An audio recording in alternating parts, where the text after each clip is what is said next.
Hey, did you know that when you work in the field of yoga, you don't find calm people and really positive and lovely people and relaxed people and stuff like this?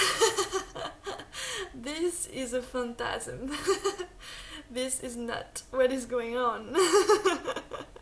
So, the yoga field is not separated from anything in the world.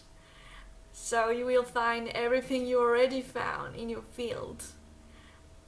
Be careful to want to find, to want to change your work field or your career according to an image that you have of another career, right?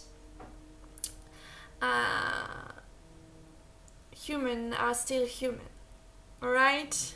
And yoga is not about um, all this stuff. It's about understanding yourself.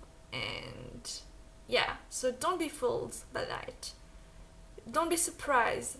And don't think that you can trust fully anyone that is in this field, right? Stay connected to your heart and your intuition and your gut.